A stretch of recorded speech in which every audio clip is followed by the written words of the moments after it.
Ай манайхан Sweet Talk эхэлж Dark байна. Talk. Би Яну байна. Худлаа ярих чинь Sweet биш шүү. Dark Talk эхэлж байна. Би Яну байна. Би Баскан. Энэ удаад бит хоёр яг Dark Talk хийгээ сууж байна.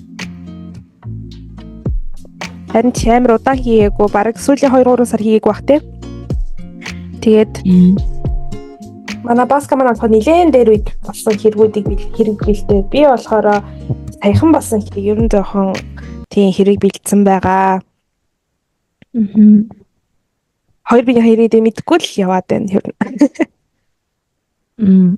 За тэгээд шууд хэрэг рүүгээ орцох байх уу? За тэгээ.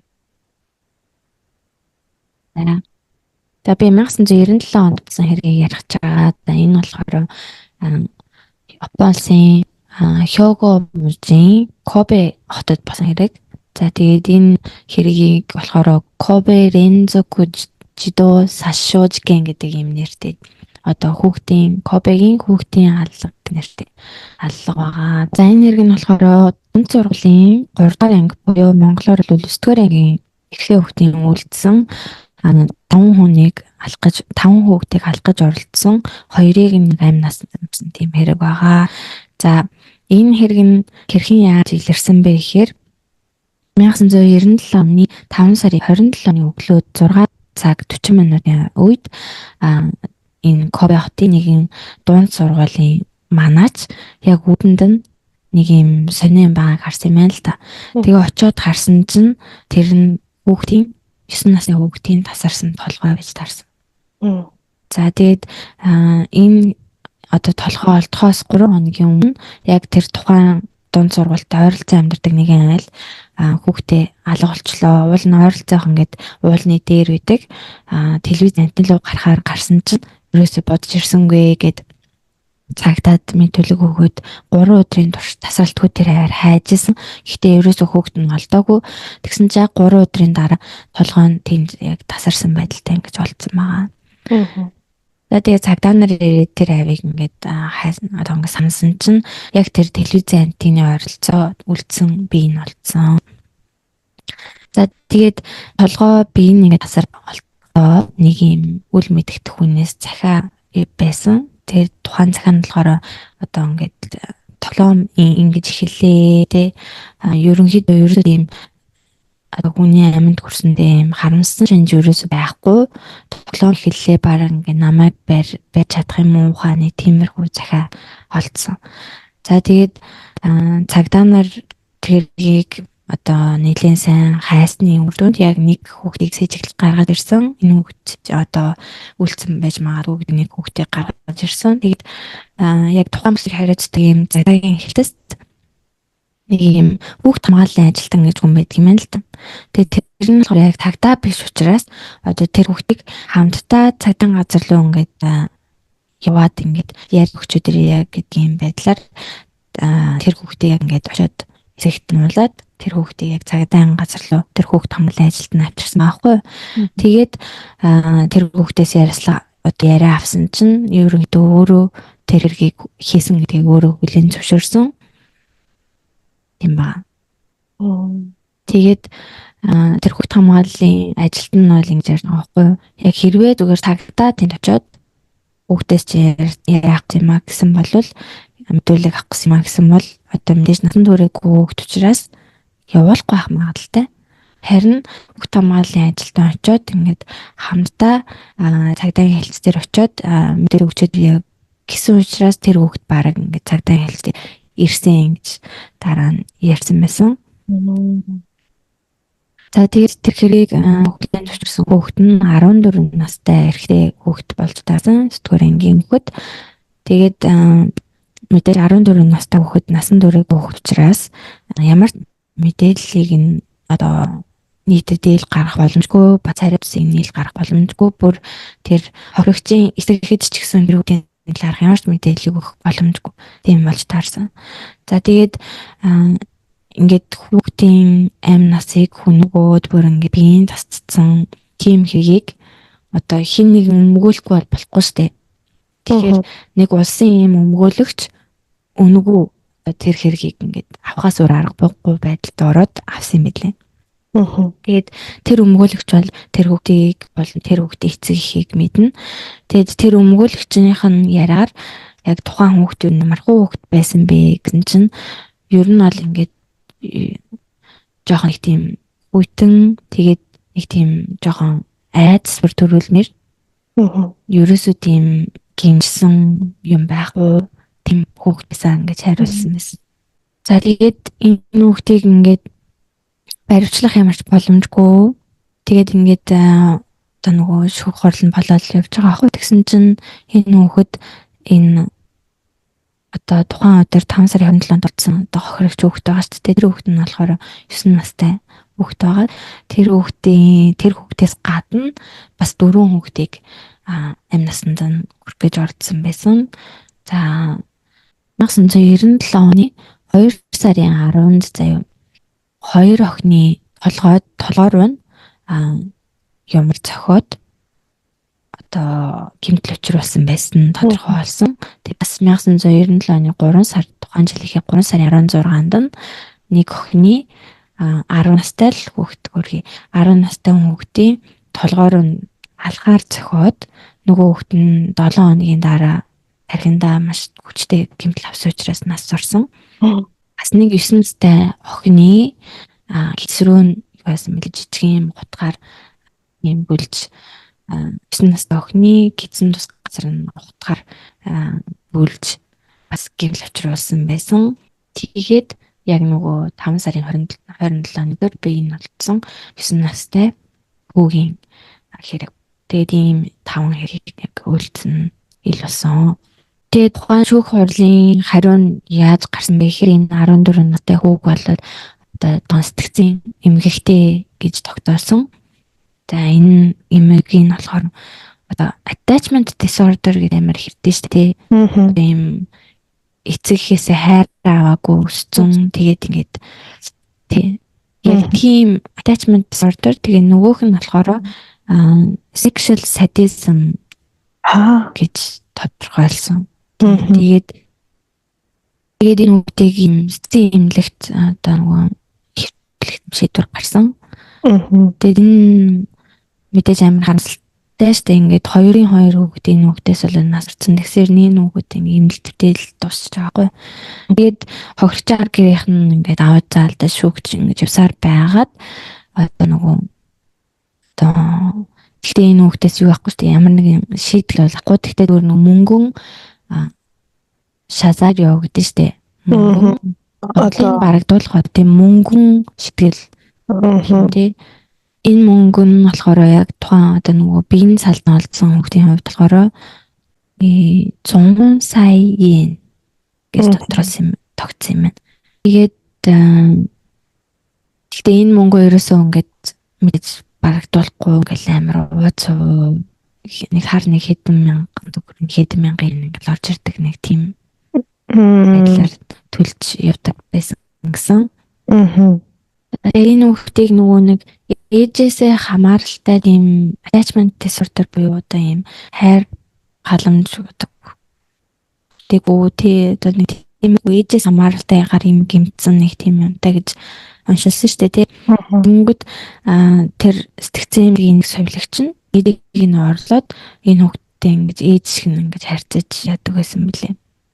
Тэгээ бүр энэ 14 настай хүүхдийг одоо 18 нас биеинд хүрээд эмнэлгээр гарсан. Тэгээд эмнэлгээс гарсан гэсэн тэр совилогч нь ингээд холбоот байж яг ингээд ээжийн нүргийг ингээд гүйцэтгэл тий холбоотой тэр хүүхдийг яаж нийж анхаардаг байсан гэсэн.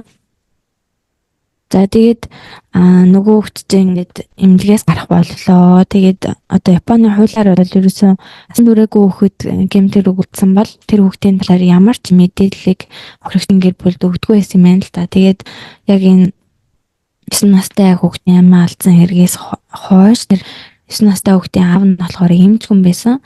Тэгээд бүр энэ хэргийн араас бүр ууггүй ингэж явж одоо хохирогчдын гэр бүлээрээ нээлж одоо ийм community үсгээд энэ хохирогчдын одоо эрхийг ингэж хамгаалсан юм ингээд амар дутагч байна гэж амар их тэмцний тэмцэний үр дүнд 2004 онд одоо энэ 14 настай гэгч хүүхэд одоо эмнэлгээс гарахад ядаж эмнэлгээс гарсан шүү гэдгийг ингээд мэдэгдсэн болгосон. Тийм. Тэгээд одоо мэдээж тодорхой юм мэдэж чадахгүй ч гэсэн ядаж ингээд энэ хүн нийгэмдэр ингээд буцааг гартлаа гэдгийг ингээд мэддэг болсон гэх юм уу. Тэгээд энэ одоо том залуу болоод эмнэлгээс буцаа гарчиж байгаа шүү. Тэгээд тэгсний эмнэлгээс гарсныхаа дараа хохирогч одоо охидын гэрлүү болон одоо 9 настай нөгөө амиацсан хүүгийн гэрлүү тийм уужилт гуйсан маягийн захиа явуулсан байсан гэсэн. Гэхдээ тэр захиа нь өмгөөлөгчөд дамжиж очдог. Тэгээд эхлээд ийм богинохон захианууд байсан бол сүүл рүүгээ айгүй урт захианууд болж эхэлсэн гэсэн. Хэд хуудас мууц. Тэгээд жил болгон тиймэрхүү захиа энэ 9 настай хүүгийн аав руу явуулдаг гэсэн юм л та. Тэгээд яг ерөөхдөө тэр аав нь бол ингэж ярьж байгаа байхгүй юу? Манай хүүг ингээд хороосон хүн гэдэг байдлаар энэ захиаг нь уншихаар маш их юм сэтгэлийн хүч амар их шаарддаг байсан. Тийм учраас аль болох тэгж харахгүйгээр энэ хүүхэд ингээд засарсан ч юм уу те үгээр юм гимшиж гин үү аль болохын тэр хүүхдийн талд нь орж ингээд цаануудыг нь уншихыг хичээд байсан гэсэн. Тэгээд сүүл рүүгээ тэр захиан жоохон ингээд гүнзгийрч эхлээд бас маш урт болсон гэсэн шүү дээ. Тэгээд гүнзгийрч эхлээд энэ хүүхэд эмээгээ алдсан үедээ яг анх тэр хүн алж үзхийг хүссэн тэр хүслээ авсан.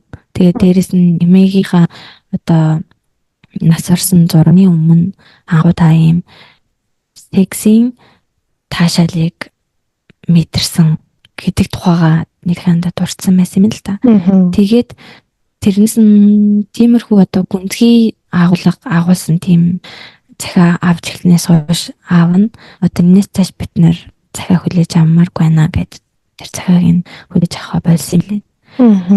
За тэгсэн чинь яг тухайн тэр захиа хүлээж авахаас болсноос хэсэг хугацааны дараа жилийн дараа нөгөө 14 нөгөө хэрэг үлдсэн хүүхд чинь ном хэвлээ гараад ирсэн.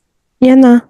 Тэгээ мэдээж өөрийнхөө нөгөө нэрийг үлдээгүй хуучин нөгөө гэдэг нэртэй хүүхэд маягаар тиймэрхүү ном хэвлээд гаргаад ирсэн заяа. Тэгээд тэр хэрэг тэрэн дээрээ нөгөө хоригчдын гэр бүл рүү явуулдаг байсан захианых нь одоо агуулгууд ерөөсөө хинт ингэж байжсан гэсэн. Гэтэ тэр 9 настай хүүхдийн аав ягтаа бол тэр номыг нь бол уншаагүй. Гэхдээ яг тэр над руу явуулсан хэсгийг нь бол яг тэр номон дээрээ бас бичсэн байгааг нь анхаарсан гэж хэлсэн. Тэгэхээр ерөнхийдөө тэр явуулаад байсан захиагаа сүүл рүүгээ тэгээ ном болгоо гараад ирсэн юм шиг л. Тэгээд тэр номоо зараад мэдээж ашиг болж байгаа шүү дээ тий. Тэр олсон ашиг машиг нэтэр юмудаа тэр хохирогчдын гэр бүл рүү ингэж мөнгө ингэж өгч мөгч. Одоо өөрийнхөө нөгөө төлөлтөй мөнгө байгаадгаа шүү дээ. Тэрийг ингээл уулзуу сар болгон ингэж үлддэг байсансан. За тэгээд энэ эсвэлтэй хүүгийн одоо ийм аав нь одоо хохирогчдын хэрэг хамгаалах талаас нь ингээд шүүгтэд явуулсан гэсэн шүү дээ тий. Тэгээд 2004 оны 12 сарын 1-нд болохоор энэ гэмт хэрэгт хохирогчдын тухай үндсэн хууль гэж гаргасан юм билээ. Тэгээд 2008 оны 6 сарын 11-нд болохоор хүүхдийн гэмт хэргийн хуулинд өөрчлөлт оруулсан гэж уншсан. Нэг иймэрхүү хэрэг болж мэдсэн байгаа. Одоо тэгэхээр чинь энэ гэмт хэрэгтээ одоо хэдэн настай гэсэн үг үү? Одоо 41 настай. Тэр нөх хүмүүст одоо өгөх ёстой мөнгөө өгж дууссан юм болов уу те? Сагуул байхад те 2007 гэхэд л сард 1000 цанга, сард 8000 цангаыг өгдөг байсан гэсэн. Тэгээд тэр эмнэлэгт байхдаа тэр эмнэлгийн хүмүүс ч өгж ярьдаг гэсэн чинь одоо ингээд сайн хүүхэд байхгүй бол эмнэлгээс гарч чадахгүй ч юм уу тийм. Би угаасаа ингээд миний тарих ингээд жоохон өөр болохоор би хэдэж засарахгүй тэр гэж бас ярьдаг байсан ингээд. Тийм. Тэгэхээр ер нь бол засарна гэдэг бол айгүй хэцүү л санагдсан. Тэр тэгтээ ямар амар заван зөрөгтэй юм бэ те. Тэгээд гэмт хэрэг хийчээд тэрнгээрээ тэг ном гаргачлаадаг те. Ном гаргадаг нь амар агаад. Харин тий. Би тэгтээ гайхчихлаа. Тэндээс орлого болоод исэн гэх чинь хүмүүс бас авч уншаадсэн гэсэн. Тийм, хүмүүс авч айгүй бол Японд айгүй бол тэр мөр амар за өндөр зал юутэй мэтэж байд магадгүй шүү. Японч чинь нэг жоохон тиймэрхүү тийм тиймэрхүү юм жоохон дуртайгаад идэв штэ. Би тэг гайхаад амар ном хэвлүүлдэг тий. Ер нь ингээл нөгөө Орос Украины дайм болвол удаачгүй баахан тийм номнууд гараад ирсэн. Корона эхлээд бараг сарч болоогүй баг коронагийн талаар юм номнууд гараад ирсэн. Тэсэл гайхалтай. Яаж тийм богино хувцаа тэгээд бүхэл бүтэн ном эвлүүлээд гаргаад ирдэг байна те. Амар ном хэвлүүлдэг. Тэгээд өөртөө ч гэсэн амар уншдаг тийм хүмүүс тий. Би тэг гайхадах энэ одоо тэр 9 настай хүүгээс гадна дахиад 4 одоо хохирогч байгаа даа штэ. Тэр 4 нэг нь бүр нас орсон тэр дөрвийнх нь те. Тэр дөрвийг ингээд юу яаж яхад гимтээ тохирж яхад ягаад цагдаа магдаа дууддаг ч юм уу те.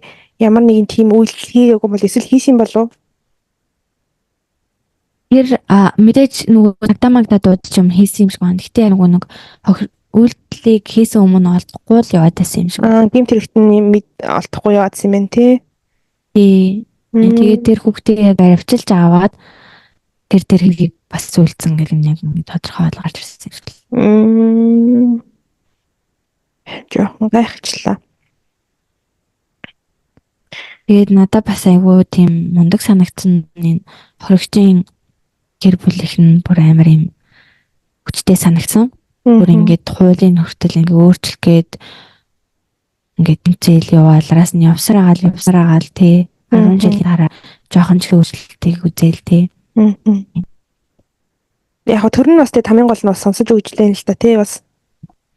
Яг үнэн шударгаар одоо өөрчлөхтэй юмнуудыг нууцж өгч байгаа тий.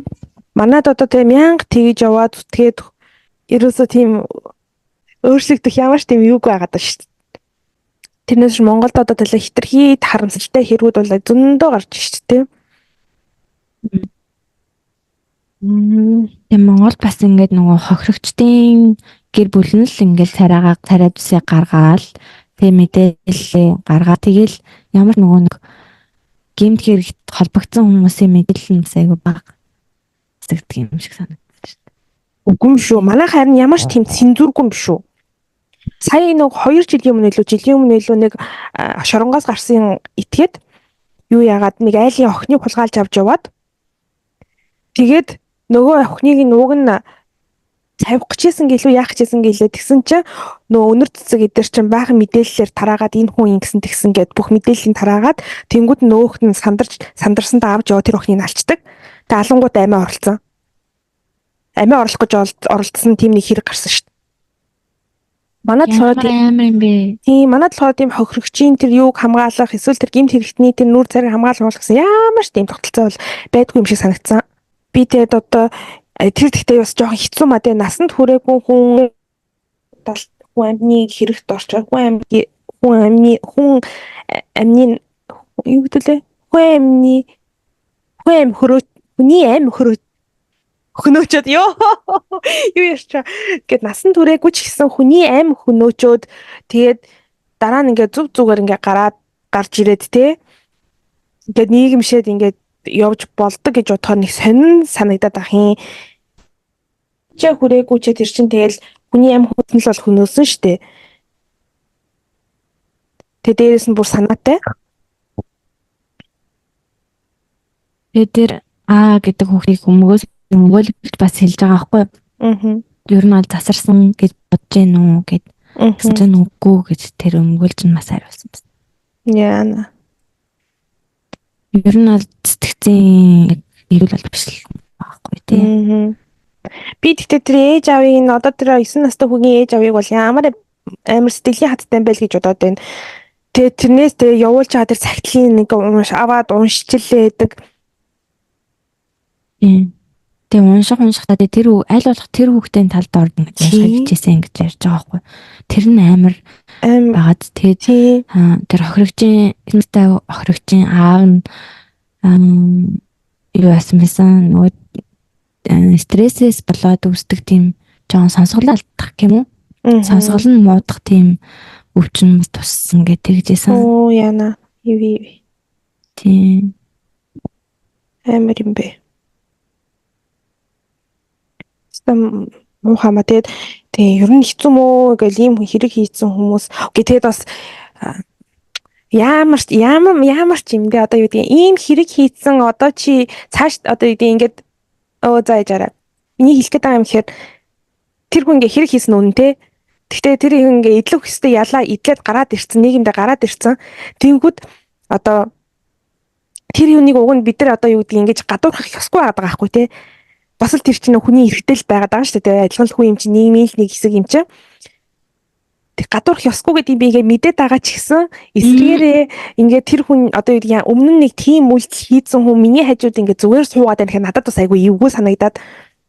Тэгээ гол нь юу агаад хин үйлдэлнийг мэдэхгүй байгаа учраас их чинь яг миний юм яриад таарсан хүн жиж магадгүй хин жиж магадгүй тэр амир агаад. Тэл чи бодоод үзтээ одоо ингээл тэр 9 настай хүүхдийн аав нь ингээл одоо нэг тэ изакаяд ч юм уу сууж агаал нэг хүнтэй танилцаал нөгөө хүнтэй амар яриа нийлэлэг ярьж мараад айгүй татна болоод ирсэн нөгөөх нь хүүхдийнх нь ингээ алуурч юм байна гэд байсан гэд байж таарсан тэ тийм нөхцөл байдал юм байж бодно шүү дээ. Ер нь бол зүгээр яг хэдий кино шиг гэсэн тэ сонсогдож байгаа ч гэсэн ер нь байж болох нөхцөл байдал байгаа байхгүй. За. Тэгвэл миний хэрэг л орох уу? За би яг 5 сарын 31-нд одоо чин юу вэ 2-7 хоног өмнө л юм шүү дээ. Бараг 2-7 хоногийн өмнө бараг болсон тийм нэг хэргийн талаар ярина. Чи хинэ Баска чи нөөний Tokyo Revengers аниме мэдхүү? Мэднэ. Өнгөрсөн жил амар бүүн болсон шүү дээ. Бүр амар од болсон шүү дээ. Тийм. Киноч гараад кино гарсан байлаа. Тийм. Тэгээд тэрний төгсгөлийн дуу заяо. Би одоо чам сонсхий заяо.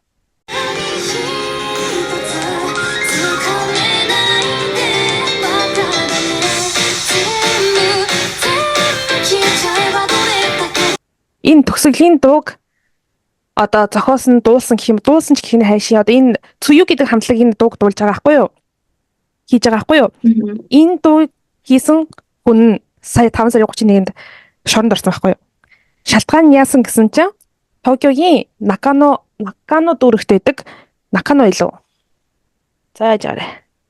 Дүүрэгт тийм Накано дүүрэгт байдаг гэртээ өөрийнхөө одоо үерхдэг 10 настай охиныг цээжин тус газар нь хутгалсан хэргээр баригдсан заяа. За энэ залуу хин бэ гэхээр хин гэдэг вэ гэхээр Яно Мая гэдэг 30 настай залуу байгаа даахгүй юу. Би тэ гайхаад байгаа энэ 30 настай залуу 10 настай охинд үерхдэг байсан гэд бодвол гэхдээ мэдэн дээр болохоор 10 настай тэр охиныг болохоор одоо насанд хүрээгүй гэж тодорхойлолт насанд хүрээгүй гэж бол хэлээг байгаа даахгүй юу. Тэгэхээр тэр нэг 18 9 мөстэй хавцал настай байсан юм шиг байгаа юм. Тэгээд энэ охиныг цээжинд нь даглаад өөрөө цагтаад мэдүүлэг өгсөн байгаа юм. Тэгээд би ингээ хүн утгалчлаа. Гэт тэр мэдүүлгийнхэн дагуу очиж энэ залууг баривчлсан байгаа юм л да.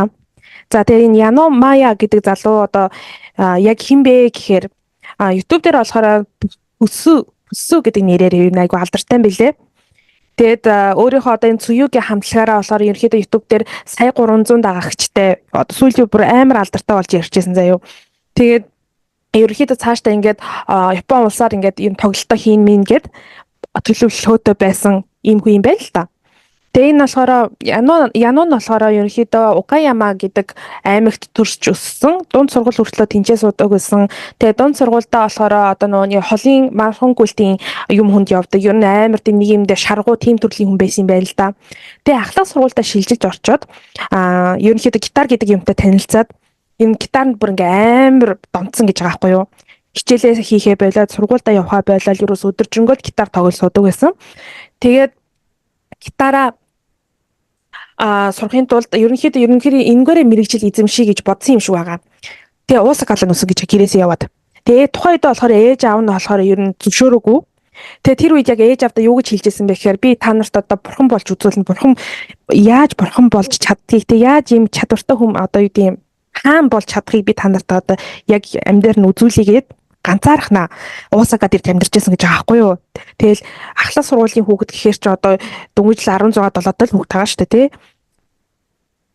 16 17 хүүхэд байгаа ш. Тэгэхэд тийм амар юутэй шийдвэр гаргаа ганцаархнаа Уусакад ирээд 30,000 yen хэрчэн одоо 900 600 700 мянган евро төлслөөд тэнцэн ингээ ганцаар амьдардаг байсан гэж байгаа байхгүй юу. Тэгээ яваандаа хөгжмийн коллежид суралцаад яг энэгээр ирэндээ мэрэгжил эзэмшиж хийсэн гэж байгаа. Тэгээ түүний ингээ танилуд нь ингээ тэрний талаар ярьж байгаа байхгүй юу Янугийн талаар. Яну болохоор алдарт гарахаас өмнө болохоор Пүсү гэдэг нэрээрээ одоо Японы Нико гэдэг одоо YouTube шиг тийм нэг нэвтрүүл юу гэдэг штэ. Бичлэг ингэж тараадаг тийм нэг юу гэдэг штэ. Платформ байдаг штэ. Бидний мэддгээр бол YouTube адилхан тийм платформ дээр бичлэг хийж хэлсэн юм байна. Нэг найзтайгаа хамт. Тэгээ тухайд энэ эхэндээ болохоор одоо юу гэдэг ингээд ийм үзэг гарандаа бариад ингээ үзгээ амар гоо ингээд нэг хурцтай ингэж эргүүлдэг тийм нэг юм байдаг юм байна л да. Би одоо тэрийг сайн мэдэхгүй л ингээд тэгэж тиймэрхүү бичлэгүүд хийдэг байсан гинэ. Тэгээ тэр нөөний танилцсан цуг YouTube бичлэг хийж эхэлж байгаа тэр хүнтэйгээ болохоор тэр адилхан нөөний сонирхолтой байсан адилхан бас тийм үзэг эргүүлдэг байсан юм байна л да. Тэр сонирхлоороо найзууд болоод хоёулаа хамтарч бичлэг хийя гэж бичлэг хийдэг болсон юм байна. Анхандаа тэр хоёр болохоор ер нь айгүй гой харилцаад байсан гэж аахгүй юу. Хоёулаа эрэхтэй л те. Тэгээд нөгөө түүний найз болох А гэдэг хүүхэд нь болохоор ер нь би ер нь одоо тэрэн шиг одоо Яну шиг л болмоор байна гэж өөрөө боддог гэсэн гэж аахгүй юу. Яагаад гэсэн чинь тэр ингээд ер нь жоохносоо л өөрийнхөө нүуний хийх ёстой юм хийхийг хүсдэг юмыг ер нь өөрийгөө хэн болохыг ингээ олоод харцсан тэрнийхээ төлөө маш чаргуу ажилладаг нэгэн байсан. Би миний хувьд тэр Агийн хувьд болохоор би өөрөө тийм биш. Тийм байсан болохоор ерөнхийдөө тэр шиг болох айгүй хүсдэг байсан. Гэхдээ явандаа тэр хоёрын одоо үеийн энэ найз нөхөрлөл болохоор жоохон тийм хэцүү харилцаад болж гисэн гинэ. Яасан гэсэн чинь явандаа Яну маань өөрөө ингээд амар тийм жоохон дээрлэхүү зантай ч юм уу те. Ер нь тэрний ингээд яг дотор жинхэнэ зан чанар нь харагдаж эхэлсэн гинэ. Тэгэл нөгөө хэнийг чин аагчин болохоор одоо ингээл 18 9 настай байгаад байгаа шүү дээ тий 20 настай ч юм уу тий. Тэнгүүд чи ингээд одоо хүнтэй унтаж үзээгүй монцдэггүйгээ тоглоом шоглоом хийдэг тий та байнга доромжилж яадаг чам шиг одоо яадаг гудамжинд ингээд амар ингээд тийм жоохон ядруухан царайтай ч юм царай муутай хүмүүс зогсож байгаа юм бол хөөх чамаас ийм царай муутай чамаас ийм доогуур ийм амтан байдаг юм биш тийм хороо дээр мороо дээр гэж хэлдэг ч юм уу тий. Тэрийг амар хэм сэтгэл зүйн дарамт ингэж үзүүлдэг гэсэн гинэ. Тэгээ тэр хоёр ерөнхийдөө ингээд цог бичлэг хийж байгаа. За ер нь үзэлттэй бүр ингээд өсөгөө гэд нэг өөр бичлэгийн санаа дээр Яну олсон гэж байгаа байхгүй. Тэр нь юу вэ гэсэн чинь хүн дээрлэж байгаагаа одоо бүр ингээд лайваар бүр амдаар ингээд харуулна гинэ. Тэгээ тухайн үед болохоор яг тийм нөөний Нико гэдэг нөөний платформ дээр одоо ямар бүүн болж исэн бэ гэхээр одоо хүмүүсийн нөөний ердийн хийдгээс илүү тийм хитүүлэгтэй үйлдэлтэй тийм бичлэгүүдийг хийхээр айгүй хандлт авдаг гэсэн гинэ.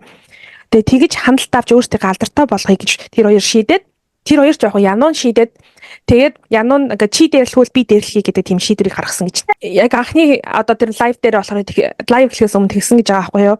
Би ингээд ерөнхийдөө л ингээд нэг тийм амар тэгэж юу яахгүй чамаа тэгэж дээрлэж мэйлгэж байгаа юм яахгүй чи харин тэрэндээ айгу сайн реакшн үзүүлээрэ гэж хэлсэн гинэ.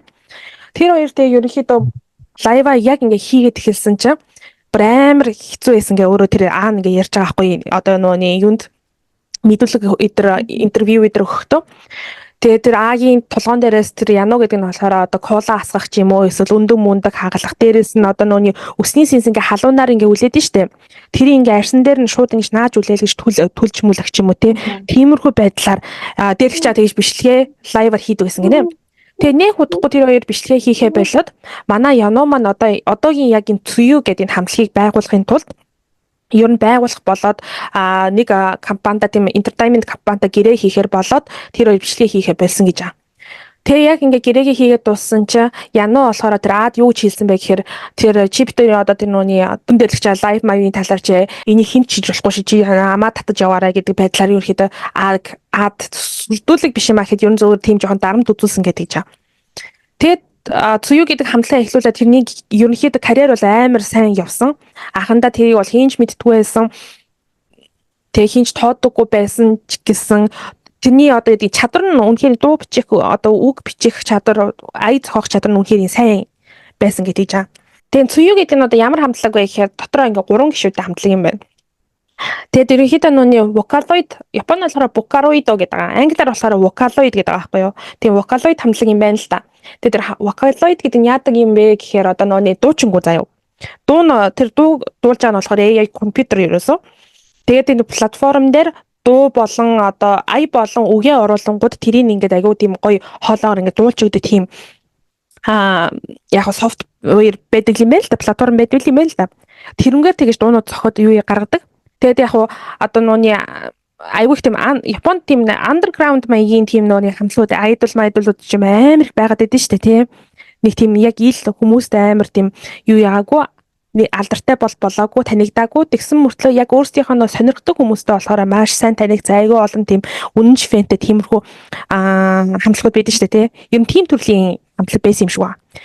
Тэгээ сүүлийн хэдэн жилд болохоор яг энэ хамтлагийн энэ алдар нь ер нь нилээ гарч ирээд хүмүүс айгүй их сонирхдаг болоод тэгээд энэ одоо Tokyo Revengers эдрийн төгсгөлийн дуу эдэр дуулж эхэлсэн юм байна л да. Юу болсон бэ гэхээр манай хүний нууны онгот нь орхоо байсан юм шиг аамаа. Ерөөсөө тэгээд дуу муу зохиож чадхаа байсан, үг мүгэн сайн гарч ирэхгүй. Тэгээд өөрийнхөө одоо нууны Twitter эдэртэй албан ёсныхаа Twitter эдэртэй болохоор одоо онгаку шинэ гэд амар уурт ингээд дуу гэсэн байдлаар юм пост оруулдаг ч юм уу өөрийгөө ксогоми гэдэг чинь би бол новш мош июлээ сэтгцийн өвчтөд новш идэр гэж мэддэг ч юм уу те өөрийнх нь тийм албан ёсны аккаунт дээр тиймэрхүү постод оруулдаг байсан юм байлаа. Ер нь тэрийг хараад байхад ер нь нилээн одоо депрессцэн те сайн дуу гаргаж чадахгүй хагаад нилээн депрессцэн байсан юм шүүга. Тэгээд түүний нууны цуг ажилтдаг Яногийн цуг ажилтдаг тэр нөө entertainment-ийн хүн өөрөө тэгсэн байлээ. Сүүлийн үед болохоор ерөнхийдөө айгүй тийм ааш цаана докторгүй ер нь нилээн тийм өсчүү байгаад байсан. Тэгээд түүний Яногийн ярьж байгаагаар бол одоо яг өмнөшгөөд гэж дууных нь үг идэр сайн гарч ирэхгүй дуу зохиож чадахгүй байгаа тэрэндээ жоохон шаналаад айгу тийм ааш цангийн хувьд докторгүй сэтгэл зүйн хувьд докторгүй болж исэн гэж бол тийм entertainment-ийн хүн нь бол ярьж илээ. За тэгээд манай Яно ерөөхдөө ингээд нилээн ингээд алдарт ингээд гараад ирсэн байгаа штэ. Тэгээд ер нь бас нилээн тийм баян айлгийн хүүхэд бол биш байгаагүй дунд жуул айлгийн хүүхэд байсан юм шиг байгаа. Тэгэл алдарт нэрс гараад айгүй тийм лаг машин ундаг болоод нилээн хөрөнгөтэй болж ирсэн. Тэр хэмжээгээр маш их эмэгтэйчүүдтэй нэр холбогдож айгүй охтуудтай одоо явагддаг байсан ч гэхэд хайшин те. Ер нь ингээд охтууд цуг яваа байгаа эмэгтэйг ингээ амар сэлдэг байсан гинэ. Тэгэл тэр нөөний өмнө нь цуг бичлэг хийдэг байсан эймэйдээ болохоор тэгдэг байсан гинэ. Чи нөгөөнийг охиноо яс нөгөөний найз охиноос салцсан юм гээгүүд тэрнтэй одоо хин үерхтэй тэр мө царимаатай юм хүмтэй ч гэдэм үү те. Тэгж амар одоо охтуудыг соёлж ялгуулж юу нэгэд ингээм тэг баг нэг удаа имэйл шиг тэгж нэг удаагийн маск шиг баг тэгж ханддаг байсан гэж байгаа байхгүй юу. За тэгээд тухайн өдөр яг юу болсон бэ гэсэн чинь миний ойлгосноор бол манай хүмүүс нэлээд депресстэй явж исэн. Тэгээд тэр нэг 10 хэдэн настай тэр охинтой яг цуг амьдардаг байсан. Тэг унтчихагт нь тэр утга аваад зүгээр дээрээс нь цээжрүүн гэд бүдсэн гэж байгаа байхгүй юу. Тэгээ булчингүүтээ цагираад өөрөө мэдүүлэг өгөөд би ингээ хүн хутгалчлаа. Би тэгтээ хүн хутгалчаад дараа нь өөрийгөө алъя гэж утсан гэж хэлсэн гэж байгаа байхгүй юу. Тэгээ цагдаа нар яг газрын хэрэг дээр очиход тухайн хутгалуулсан охин бол амьсгаатай байсан. Одоо ч гэсэн амьд байгаа. Гэхдээ нууны эрчимд эмчилгээний тасаг твтэж байгаа юм байна. Тэгээ хутга нь болохоор одоо орныхаа баруун талд хөлнийх нь тийжээ ингээд унтсан байсан гэж байгаа байхгүй юу. Баривчлаад мөрдлөг ингээ хийхэд яг нууны яагаад хутгалсан гэдэг тэр нууны шалтгааны ерөөсөө хийхгүй байна гэдэг жилээ. Ярьж байгаа нь болохоор одоо юу гэдэг тэр найз охин тэрний Яно хоёрын хооронд бол ямар нэгэн тийм нэг харилцааны асуудал байгаагүй. Тэ харилцаа бол ингийн байсан. Зүгээр л би хутгалахыг хүсээд хутгалсан гэдэг тийм хариу аваад байгаа байхгүй юу. Гэхдээ би тэгж утсан. Тэрний ингээд одоо тэр чин Цэю гэдэг аккаунт дээр болохоор ингээд сая 300 дагагчтай амар олон дуу тагаад байгаа хгүй тий. Тэгээд нэг дууных нь үзэлт нь л гэхэд баг 20 сая ч юм уу 16 сая үзэлттэй. Нилийн тийм аялаг үзэлттэй тийм дуунуудтай байгаад байгаа хгүй. Тэнгүүд ингээд дуунуудынх нь ингээд агуулгыг харангуй заяо амар эвгүй ингээд амиа хорлох талаар. Тэгээ нэг тийм айгуу тийм dark сэдвэртэй, айгуу тийм хар тийм сэдвтэй тийм юмар дуунууд хийдэм байлээ. Тэгээд нэг дуун би бүр амар гайхсан. Нэг дуу нь болохоор заяо ийм нэртэй заяо. I'm getting on the bus to the other world Sia гэдэг. Би нөгөө ертөнц рүү нөгөө ертөнц рүү явдах автобусын суух гэж байна баяртай гэдэг нэртэй. Тийм нэртэй дуу. Тэрэн дээр ерөөсөө яг цэвэр амиа хорлох талаар тийм утгатай дуу. Ер нь айгу тийм ийм тиймэрхүү сэдвтэй ингээд дуунууд аяг зохиод юм байлээ. Тэгээ миний бодсноор болохоор ингээл одоо тэр чинь ингээд нууд онгод нь орж ирэхгүй дуун ингээ гарч ирэхгүй байгаа штэ. Тэнгүүд одоо юу тийм хэтрүүлсэн тийм нэг юм хийжээш тэнчэнээс юм мэдэрч бас ингээд дуу муу зохиох гэжсэн чинь болоо те. Тийм нэг өөр мэдрэмж авч иж тийм онгодоо оруулах гэжсэн чинь болоо гэж би бол бодсон. Тийм тэгэхээр сэтгцэн. Ивгүүл батсан байж те. Тийм жоохон гаж болж эхэлж байна. Гаж тийм. Ер нь гэхдээ багасаа л ер нь жоохон тийм ширүүн ааштай, жоохон тийм хүн байсан гэд өргөн төрнийх найзууд нь бүгд тэгж ярьдсан байлээ. Тийм бүс яа тийм цэвэр бас ирүүл бол байгаагүй тий. Айгуу тийм ширүү дөрөө тийм хил ярианч тэр үйлсэнч тэр тий байсан гэж ярьдсан юм л. Одоо болохоор хэрэг нь болохоор одоо яг нөөний мөрдөгдөд явж байгаа. Яг эцсийн хариу өдөр бол ерөөсө гараагүй байгаа. Тэгээд айгүй сонирхол татсан нь болохоор тэгээд одоо Цэю гэдэг энэ хамтлаг энэ хэргийн дараагаас ингээд энэ гурван одоо энэ би нөгөө хоёр гишүүн сайн мэдэхгүй л дээ. Гэхдээ энэ гурван гишүүн ингээд хоорондоо салаад цуцсныхаа ингээд мөрийг ингээд хөөхөр болсон ингээд мэдээлэл гаргацсан заяа. Энэ хамтлаг ингээд харах нь ингээд бүр батлагдсан. Тэгээд одоо энэ Цэю гэдэг хамтлагийнх нь одоо дуунуудын бүгднийг ингээд албан ёсны платформ дээрээс ингээд устгаж байгаа. Apple Music гэдэг баг багаар ингээд устгаж байгаа. Тэгсэн чинь хүмүүс болохоор доор нь ингээд юу ямар хайрын юм бэ? Бити дуунуудын устгал та гэсэн энэ тиймэрхүү комментүүд амар бичсэн бэл. Устгахаас өмнө энэ дуунуудын өстө сайн татаж аваарай манайхан гэдэг ч юм уу те. Тэгэхээр юу нэлээд тий алдартай байсан юм шүү лээ. Гэтэ би бас дуунуудыг сонсон байхгүй гэсэн чинь яг л тийм нэг анимений төрлийн тийм нэг дуунууд эдэн штэ. Им нарийнхан эмхтэй холоогоор дулдаг яг нэг тиймэрхүү дуунууд төрлийн дуунууд лээ. Ер нь аянууд нь айгуу тийм гоё цоглог мөртлөө өгнүүд нь болохоор айгуу тийм харамхуу гүнзгий тийм утгатай тиймэрхүү дуунууд байсан. Тийм сүүлд 5 сарын 31-нд нэг ийм сонирхолтой гэх нь хайшин гэхдээ ер нь айгуу тийм сонирхолтой хэрэг гарсан байгаа.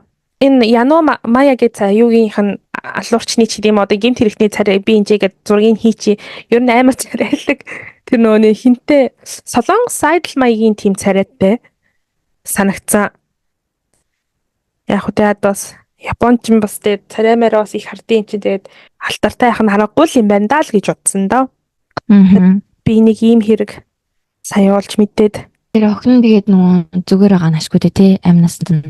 Амнаас нь гэтээ одоо яг нь эрчим тэмцлэгэнд байгаа. Тэгээд тэнцэнээс хэрвээ одоо нас орчин бол дэлгүүр амийн хэрэгтэн шүү дээ. Тий. Тоогондоо эрчим тэмцлэгэнд байгаа. Хичнээн амар авьяастай ч гэсэн нэлийн гажил хүн байж л тий. Psychopath гэж бодсон би ч гэсэн. Яагаад гэж бодсон бэ гэсэн чи тэр нөө дунд сургуульд одоо би чамд сая хэлсэн шүү дээ нөөний гүйлтийн марафоны тийм нөөний юу дэсэн circle гацаа юу дүүлээ клуб бишээ клуб гэхгүй баха секц сургуулиас гадуурх тий секц тий марафоны секцэнд явдаг байсан тэгээд тэр бүр сургуулийн хүүхдүүд бол тэгээд лээ хүн яаж ингэж амар гүйдэг байна гэж бодогдол амар гүйдэг байсан гинэ. Дараа нь тэр гитар тоглож эхэлснээс хойш болохоор өдөр болгон гитараа нүддэг байсан гэдэг аахгүй. Нэг юмд ингээ амар ингэж уусч ордог. Би тийм төрлийн юм байгаа аахгүй те. Тэнгүүд энэ дээр хоёул нэг анги дээр ярьчихсан шүү дээ. Psychopath-ууд ерөнхийдөө нэг жоох нэг юмдээ ингээд айгу юу яадаг. гэж ярьлаа. Яриаггүй л би зохиох гот нөө. Ер нь жоохон оюуны потенциал сайтай. Тийм. Тэгээ план гаргах. Тийм билүү. За тэгвэл psychopath биш байж магадгүй юм байна байл гэж байна. Ер нь зөв нэг юмд тэгэж юу яадаг. Гадсан шүү дээ. Ер нь тийм газрын дарга маргууд ер нь нэлээд тийм psychopath тал нь их өндөр тийм хүмүүс байдаг. Fan base нь бол нэлээ их юм бэлээ. Энэ юуг амтлах. Та нар YouTube дээр тэгтээ нэрээ хайгаад үзэх юм бол гарч ирж л шүү. Ер нь юу юм тий? Царай гарч идэг бишээ ингээ хүүхэлдээ дуулдаг маягийн юм байна тий. Тийм нөөний энэ чинь яг хоолоо гаргаж байгаа нь болохоор яг хүн биш компьютераар гаргаж байгаа болохоор. Чи нөөний Японы нэг юм юу байдаг ш одоо амар алдартай аниме дуучин гэх юм бишээ. Аниме character гэсэн мөртлөө нөө дуучин гэж явдаг. Ногоон гюстэй. Тий. Тэмдэж хүмүүс хин билээ харин хүмүүс гэрлээд идэг. Тэрнэрхүү л маягийн юм шиг байгаа юм. Тийм үү тий. Соёлын гэхдээ Японд ер нь жоохон энэ халуунтай холбоо юутай холбоотой бүү мэд. Гэхдээ ер нь жоохон амар хэрэгүүд гараад агуу. Би ясаа нэг хүүхдтэй холбоотой хэрэгүүд тиймтэй харсан. Тэгээд найз залуу найз охинохоо 3 настай хүүхдийг угаалгын машин тэгээд эргүүлсэн хэд гарсан. Тэгээд хүүхд нь тэр хүүхдийн гэсэн. Тэгээд бас нөгөө ээж хүүхд хоёр машин дотор явж агаад ээж нь хүүхдээ хардын нөгөө хүүхдийн суудал дээр суулгацсан байсан хэрнээ бүсийн төслүүлээг байсан чинь нөгөө 2 настай хүүхд нь цонхондоо толгоогоо хавчуулаад тэгээд амьсгал нуураагцсан тийм хэрэг гарсан. Тэр гэхдээ тэгсэн гээдтэй тэр 2 настай хүүхдэнд өсгүй явж исэн. Бодвол тэгээд цонхоор толгоогоо л гаргацсан юм шиг байгаа тий. Тэгсэн чи ээж нь болохоор цонхоо хацх гэсэн тий хамгийн амар нь. Тийм. Ерөөсө машина угаасаа барай явахдаа цонхоо онгойлгох нөр амар тэнэг байгаа. Ардсан хүүхд байсаар ахт онгойлгоцсон байсан нь. Яг нөгөө амар халуун байсан болохоор онгойлгоцсон юм шиг байна л да. Тэгээд явж явах заамдаа тэгээд цонхоо хац гэсэн зүгт нь хавчуулагдсан байсныг мэдэхгүй явж байгаад 20 минутын дараа анзаарсан зүгт нь хавчуулагдсан. Амар. Тэгээ тухайн ээж бол юу мэдэрч байгаа болоо те бүр ёо. 2 настай хүүхэд гэж бодохоор 2 настай хүүхэд юу ч мэдэхгүй. Учраа болохгүй. Юу мэдэрч байгаа болоо гэж бодохоор амар санагдчихж байгаа юм да. Түрүүн штэ нөгөө 3 настай хүүхэд энэ нөгөө халуунд автобусын дотор нэрсэн хэрэг гарсан штэ тий. Нөгөө хүүхдээ энэ настай хүүхэд цэцэрлэгийнхаа автобусын дотор үлдсэн байж тараад. Тэгээд цэцэрлэг нь болохоор нөгөө хүүхэд нь ирээгүй юм байна гэж бодоод тэгсэн чинь яг үнэндээ цэцэрлэгийнхаа автобусын дотор ганцаараа унтаад хоцорсон байсныг жолооч нь харалгүйгээр машина тойжилсан. Тэгсэн чинь нөгөө хүүхэд нь тэндээсээ бүр гарч чадахгүй энэ халанд дотроо тэнэс орсон. Тийм хэрэг гарсан. Тэгээд манай охины цэцэрлэг одоо юу штт одоо чинь хүүхэд нь ирээгүй гэдгийг хэлээгүй тохиолдолд заавал эцэг их рүү нуцдаг тийм.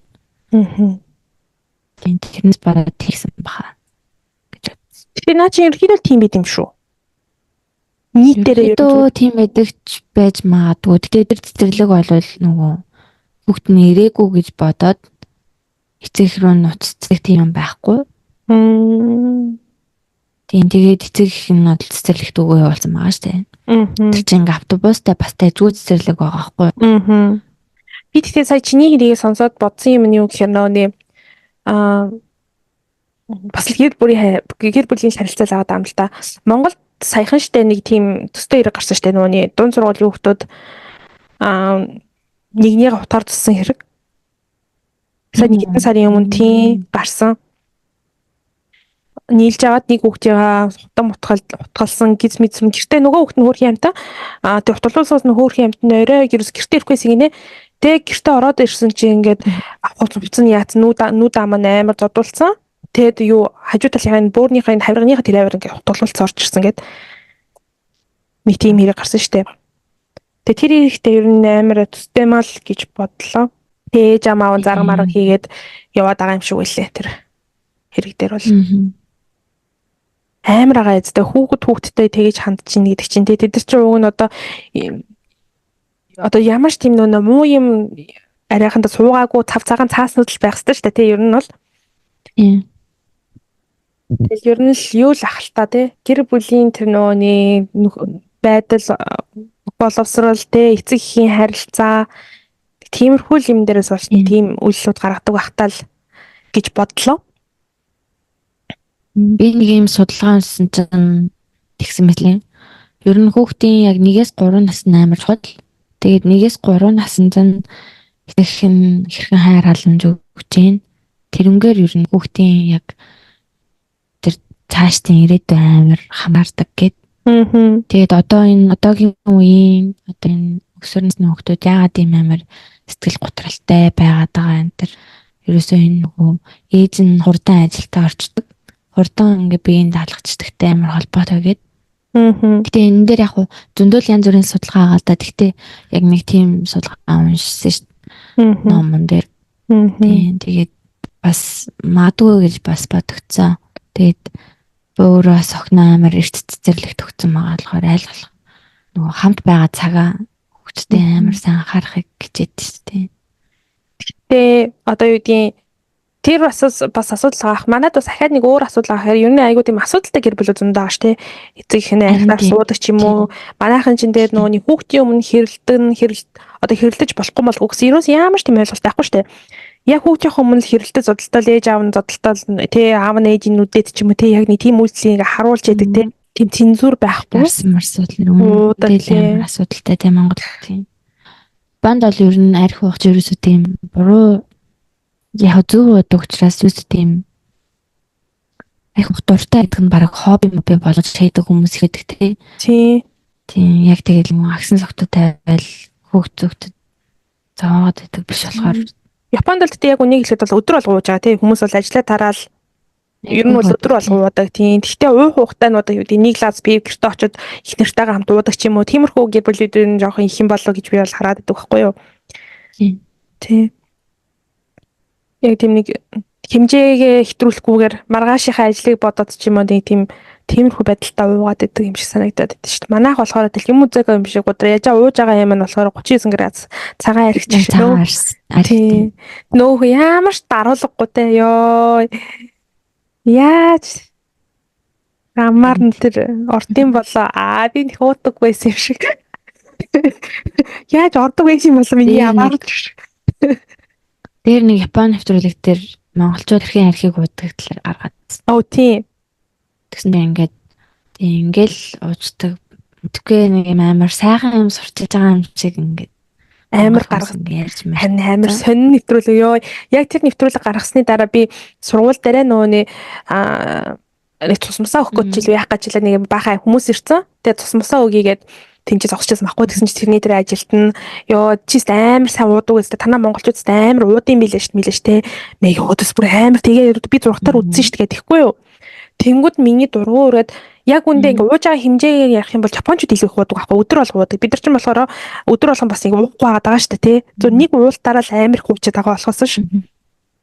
Үгүй би болохоор тэр үндэхгүй юу. Үгүй Японд бол яг үнийг хэлгээд амар их уудаг аа. Монголд яг нөө ууж байгаа градус нэг өндөр байгаад байдаг. Японд болохоор сул градусаар амар өдөр болгон уудаг гэд хэлэхгүй юу. Тэгсэн чинь тэр хүн бити худлаа яриад амараад миний өдөөс тэгээд болтгоо.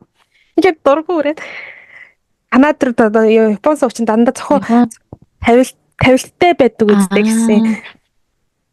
Ааха. Юу нэг амар тавилттай байдаг байхгүй Япон ба нэвтрүүлгүүд чинь. Би өөрчлөлт нэг тавилттай нэвтрүүлгэнд орж ирсэн шүү дээ. Их сургуульд байжсэн байхгүй тэгсэн чинь гинт амар нэг Японы нэвтрүүлгийн хүмүүс гинт хичээлийн дундуур ингээд хаалга малгаш тогсохгүй заяа. Гинт хаалга ингэж онгоолгож орж ирсэн. 2 уюул 3 хүүхдээ өгөөч хийж авдیں۔ Тэгээ тэр дунд нь би хавчуулагдаад тэгээ ингээ хууц өмсөгч зав өгөхгүй заяа. Энд чи бүр амар хүүт өвөл агаад байгаа байхгүй тэгээ гадаа хасаа 20 30 те. Тэгсэн чи манай ангийн 2 охин бид 3 ингээд нийлүүлээд яа бид 3 гадуур хувцахгүй заяа. Гадаа годмонд гаргаснаа нөө Китакунино Казэ гэдэг нэг дуу эдэн штэ. Японы дээр үе. Тэгээ тэр нэвтрүүлэг нь болохоор Китакунино Казэг ер нь олс орон болгонд л мэддэг гэдэг тийм нэвтрүүлэг концептыг нэвтрүүлэг байсан байхгүй. Тэгсэн чи гадаа бид хэдий хүчтэй хүмүүс өгөхгүй гаргаж ирснээр шууд дуул гэж авдیں۔ Тэгээ би тэр дууг мэдхгүй хажуу талд ингээ зөөр ингээ зогсчихсан байхгүй. Тэгсэн чинь тэр нөгөөний нэвтрүүлгийн тэр хүн амар тэгж яа. Чи яагаад дуулахгүй аа тэгэхээр яана дуугийг чи мэдхгүй байгаа дуучлаарэ гэсэн. Амар тавьтайгаа өстэй тий. Бид нар гарахтаа тэгээд ингэж заавалчгүй мэддэг хүүхдүүдийг ингээ гаргаж авч гарч байгаа байхгүй. Тэгээ би яагаад чи тэр дууд дутаад гарцсан. Тэгснээр хүмүүс болгонд биш ээ гадаад орн болгонд Японы энэ дууг мэддэг зэддэг гэсэн. Тийм сэдвтэй нэвтрүүлэг хийсэн юм бэл. Тэгээд тэр бүр амар муухай би тэр нэвтрүүлгийн хүмүүсийг айгүй муухай тийм бүдүүлдэг гэж бодсон. Ингээд бидрээс нэг зөвшөөрөл аваагүй заа хичээл дундаар хувцсны хүмүүс хөхгүй авч гарч байгаа заяа. Тэнгүүдээ дуулж чадахгүй байна гэдэг ахын дуул гэж дарамтлаж байгаа. Тэнгүүдээ дуулахгүй мэдгүй юм би яаж дуулах юм бэ те. Тэгээд ахт нь чи дуулсангүй гэдэг араас нь зааж байгаа заяа. Тэнгүүдээ ямар нэвтрүүлгээд юу гарах чаа гэдэг юус хийлээгүй гэж бодтоо. Тэг аль суугаар гарах юм бэ гэсэн чи тэр мэрийга сайн хэлж өгөхгүй. Тэгснээдээ баяртай ч авах цаашаа яваад гисэн шүү дээ амир юу. Тэр жоон сонирхол энэ тий уул нь бол тех баха. Японы бангумынх. Тийм. Гэхдээ Японд ч өөрсдөө яг энэчний юм хийхээр болохоор ямар их сүрчэнтэй юм хийдэг байлаа те. Нэг юмний шийдвэр. Тэр бас гэхдээ жоохоо юу атсан баха. Жоохоо нэг тийм сонин уяа хүмүүс байсан ч юм те. Яг телевизийн хүмүүс бол арай тэхгүй л үтэй. Мэдхгүй харин тэгэж авдیں۔ Гэхдээ яг ингээ камер мамир нь болохоор амар сүртэй камер замаар заяа. Амар том телевизийн багийн тийм камер мамиртай. Тэгээ бид гурав ингээ ороод ирсэн чинь манай багш нар бүр ууралцсан. Оо за бүр амар юм байна. Ингэдэг байсан юм эдэр гэж амар ууралж ирсэн. Янз янз бангуминууд бас харин гаргадаг шүү. Харин Монголын талаар ер нь л нэг сонин юмнуудыг гаргадаг. Надад ч гэсэн яг нэг хүн яг анх яг Японд ирсэн монголчууд айгүй хуурагтай гэж асууж. Тэгээд тийм үү би уудгүй штэ гэж тэгэл өнгөрчихсөн. Хойд. Алайта те харин би яаж яхаа Монгол гингүүд ингээд амар юм яг цагаан арх уух дуртай гэж хүмүүс юм хэлж авдаг. Тийм. Сайн даадаг үстэй.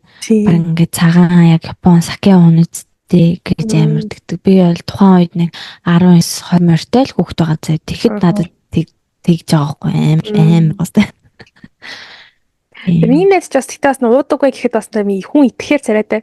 Намайг уудаггүй гэхээр би амар тэг даадаг цагтай байгаа байхгүй тий. Гэхдээ яаж байгаа чи угаас энэ л даадаг л да. Чиний чамааг удаа даадаг л да. Би тэгээд нөө хүмүүс чи амар даадаг үстэй мэстэйгээ тэгэнгүүт нь миний дургуурээд чамаас бол данаа гэдэг өдөөс нь тэгдгийн өөрөө чинь бодоод хамаагүй данаа. Йой. За. Битээр тэгтээ аяга өнөөдөр сайд хэрэг ярьсан шүү. Тэрийг харж юу вэ? Би ярьж инээж байгаа юм биш шүү өдөр. Тэгээд инээж байгаа юм биш шүү. Тийм хүмүүс бас тэгж сонин комментод бас ирдэг шүү гэдэг. Нийлэн минэлээ гэдэг. Шал өөр юм яаж штэ. Яа за. Тэгээд юу цаа энэ дугаараа энэ түрээ дуусгах тийм үү? За тэгээд дараагийн дарагт оролцлаа. Баяртай. Bye.